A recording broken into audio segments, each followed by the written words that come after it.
बाहेर मस्त पावसाळी वातावरण आणि घरात गरमागरम गोल कांदा भजी आणि त्याचबरोबर उफळता गरमागरम चहा. आहा हा, काय भारी कॉम्बिनेशन आहे. मस्तच. तर चला, माझी बडबड कमी करून आपण आपल्या रेसिपीला सुरुवात करूया. चला. 4 मोठ्या आकाराचे कांदे चॉपरमधून बारीक असे कापून घेतलेले आहेत. तुम्ही बघू शकता किती बारीक असा हा कांदा कापून घेतलेला आहे.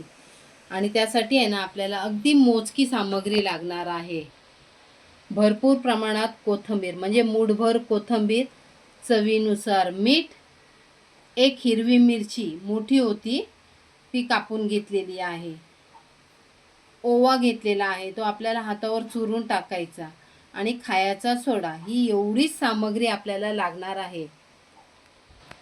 तर चला आता आपण प्रोसेस बघूया बनवण्याची. हा कापून घेतलेला कांदा मी एका वाडग्यामध्ये टाकून घेतलेला आहे. ओवा असा हातावर चुरून टाकायचा. मम्मी, चुरून टाकल्याने काय फायदा होतो? त्याचा स्वाद पूर्ण भजीमध्ये मस्त असा उतरला जातो. चवीनुसार मीठ टाकून घ्यायचं. यानंतर काय टाकायचं? खायचा सोडा थोडासा जास्त प्रमाणातच टाकायचा. आणि मिरची आणि कोथिंबीर हे टाकून मिक्स करून घ्यायचं.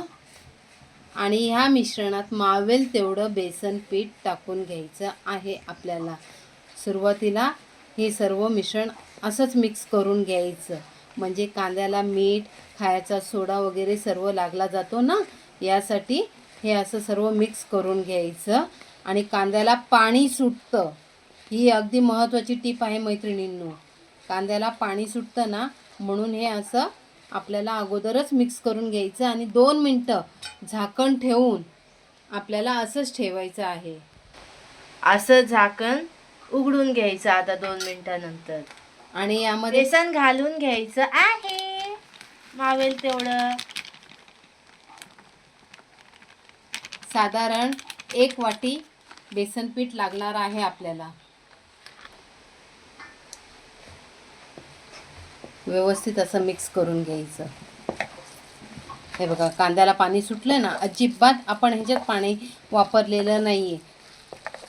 हे बघा,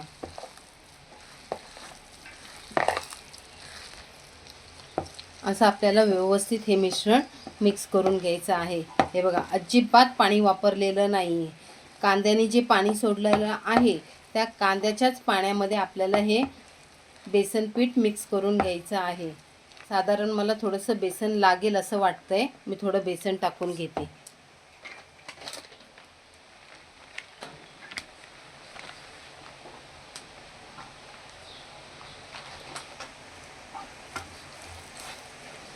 आणि व्यवस्थित मिक्स करून घेऊया.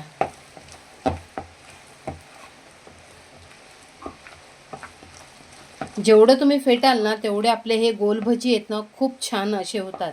आमच्या हॉटेलमध्ये हे जे भजी आहे ते पायलचे पप्पाच बनवतात.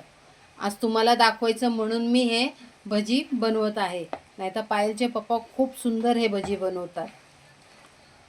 मम्मी, अजून किती वेळा हे पीठ असंच ठेवणार आहे? नाही बेटा, आता आपल्याला हे लगेच भजी करायला घ्यायचे आहे. इथे मी तेल गरम करायला अगोदरच ठेवलेलं आहे. आता ह्याचे आहे ना आपल्याला असे बारीक बारीक भजी सोडून घ्यायची.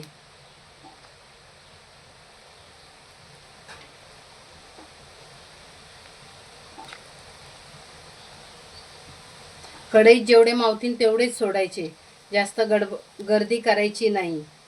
आणि लगेच झारा लावायची गडबड तर अजिबात करायची नाही. सोडून झाल्यावर 2 मिनिटं तरी थांबायचं. हे बघा कसे गोल टुमटुमीत फुगून येतात हे भजी. गाड्यावर ज्याप्रमाणे भेटतात ना, अगदी त्याचप्रमाणे हे भजी होतात. बाहेर पावसाळी वातावरण आहे, पावसात गरम गरम भजी खायला कोणाकोणाला आवडतं त्यांनी कमेंट्समध्ये पायलला नक्की सांगा. असे सगळे भजी मम्मीने टाकून घेतलेले आहेत मैत्रिणींनो. तुमच्याकडे पण पाऊस पडत आहेत का? आमच्या कोकणात तर भरपूर पाऊस पडत आहे बाबा.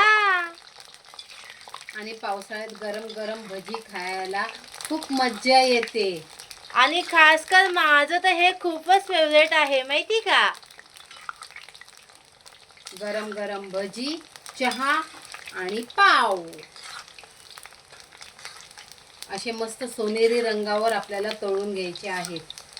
हे बघा, असे मस्त सोनेरी रंगावर आले की ह्यांना आता आपण काढून घ्यायचे.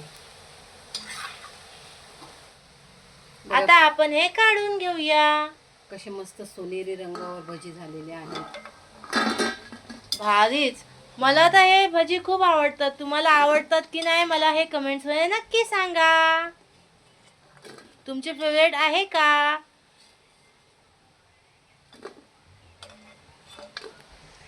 आता आपल्या तेलाचं तापमान वाढलेलं असतं, त्यामुळं गॅस कमी करायचा. आणि आता आपण दुसरा राऊंड टाकून घेऊया मस्तपैकी.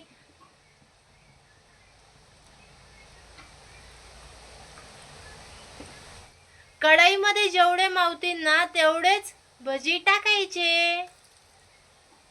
सुरुवातीला कसं तेलाचं तापमान कमी असतं म्हणून मोठ्या गॅसवर आपण तळतो, पण नंतर तेल भरपूर प्रमाणात तापलेलं असतं म्हणून गॅसची फ्लेम अगदी कमी ठेवायची.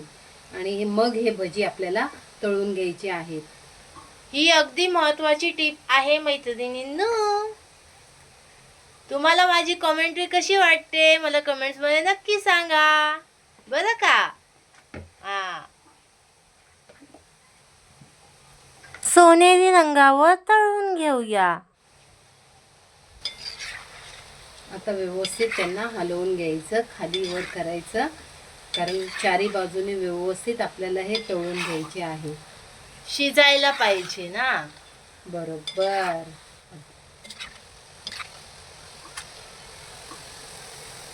असे आपले हे भजी झालेले आहेत. आता आपण ह्यांना काढून घेऊया.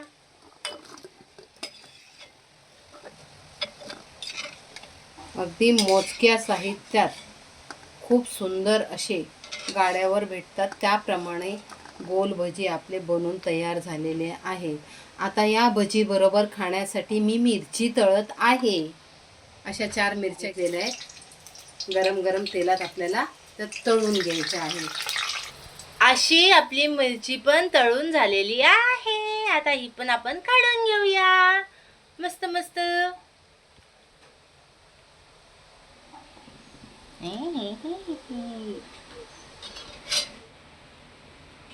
मिरचीवर थोडंसं मीठ टाकायचं आणि मस्त मस्त गोल भजी खायला घ्यायचे. अशा प्रकारे आपले गरमागरम भजी, पाव आणि गरमागरम चहा तयार आहे. मैत्रिणींनो, तुम्हाला जर आजचा हा व्हिडिओ आवडला असेल तर लाईक करा, शेअर करा आणि आमच्या चॅनलला सबस्क्राईब करा. भेटूया पुन्हा